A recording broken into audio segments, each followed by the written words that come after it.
So I was just casually looking up biggest real estate failures in Malaysia when I came across this absolute gem called Forest City.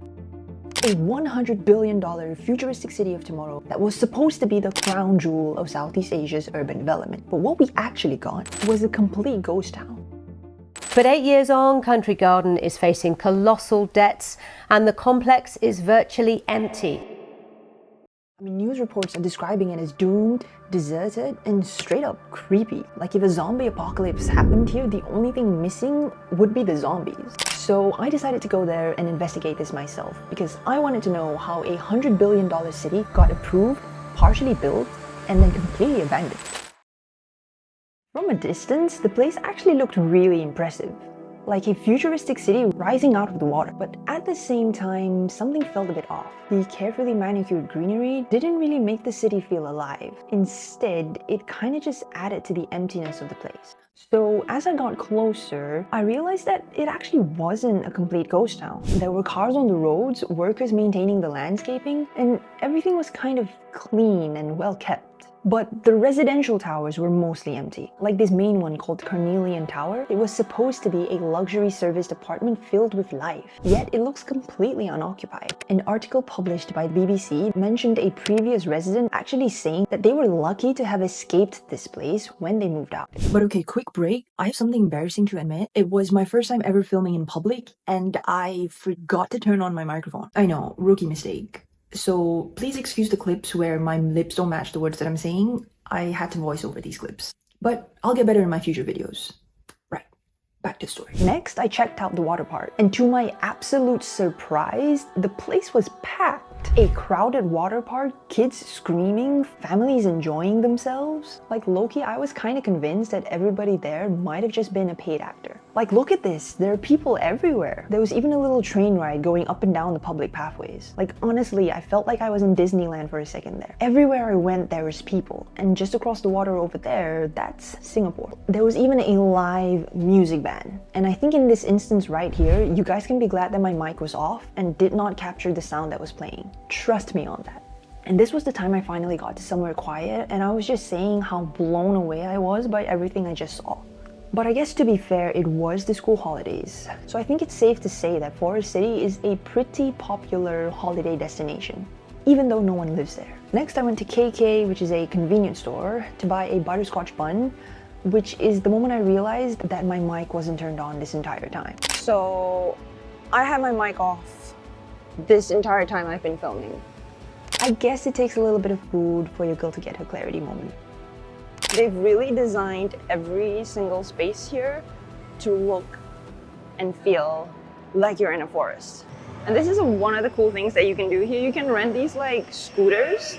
So apparently lots of people go to Forest City to buy cheap alcohol because they don't pay taxes on it. But the catch is you need to drink it there because otherwise if you bring it out, you'll be taxed. Next, I visited the hotel. But while looking around for a parking spot, we actually took a wrong turn and somehow ended up in the hotel grounds, literally where I was just roaming around.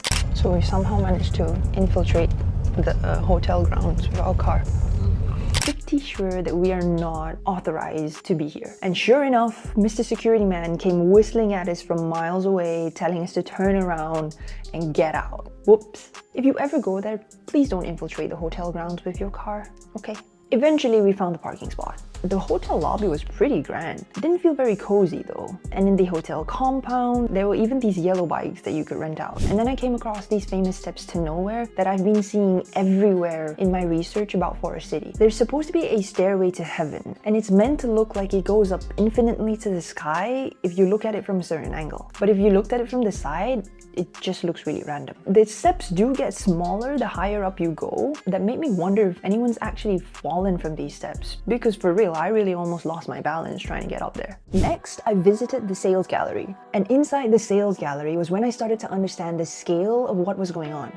This wasn't just another development, it was an entire ecosystem. The goal was a self-sustaining city where residents could live, work, and play without ever really needing to leave. And for a while, people actually bought into the dream. Chinese investors in particular saw it as a cheap investment to own luxury real estate at a fraction of the price of what it was back home. But things didn't go as planned.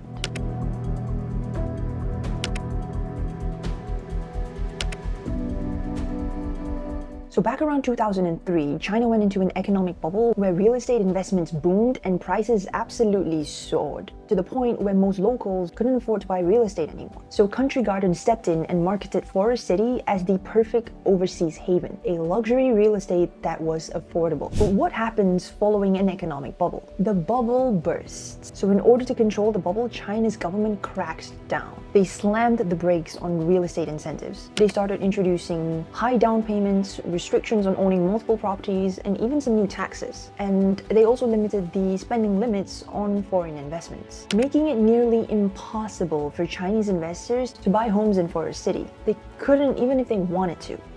And this was shot 1 to the Forest City dream. Shot 2 was a little bit closer to home. So Malaysia was undergoing its own political shakeup. And I'm not even gonna get into it in this video, but basically a new government took power and suddenly there was a change in sentiment around the Forest City dream. Prime Minister Mahathir Mohamad voiced concerns about foreign investments, making it clear that he wasn't thrilled about a large-scale Chinese investment on Malaysia's real estate. So his message and the sentiment was clear. And although Chinese buyers could legally still purchase the properties, they were no longer comfortable with it. And foreign investments slowed down almost overnight, which pretty much brought our Forest City dream to its end. There was a shot 3 to the dream, but that was COVID, and what didn't that shoot down? So where does that leave Forest City today? Surprisingly, it's not completely abandoned. There are businesses and loads of tourists here. There are even a few residents, though that number is far from the vision that was promised. And now the big question is, can this place still succeed? Can Forest City overcome its setbacks and transform into the futuristic utopia that it was meant to be? Well, the Malaysian government certainly hopes so. They're trying to revive the place with a number of economic incentives, like setting it up as a special economic zone with Singapore, in the hopes that this is going to drive in foreign capital. A special financial zone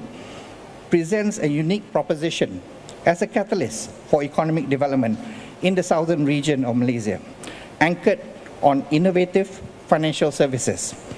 Through robust participation by local and international stakeholders, it has the potential to drive growth. Now, will it work? Could Forest City actually become the next Dubai of Malaysia? Or is it just another round of wishful thinking? I'll let you guys decide on that one. But personally, I wouldn't write it off completely just yet. After all, crazier turnarounds have happened. Alright you guys, I hope you enjoyed this little investigative adventure. If you learned something new today, make sure to hit subscribe because I've got plenty more deep dives coming your way. But for now, not forever, it's goodbye. Thank you ever so much for watching and I'll catch you in the next one.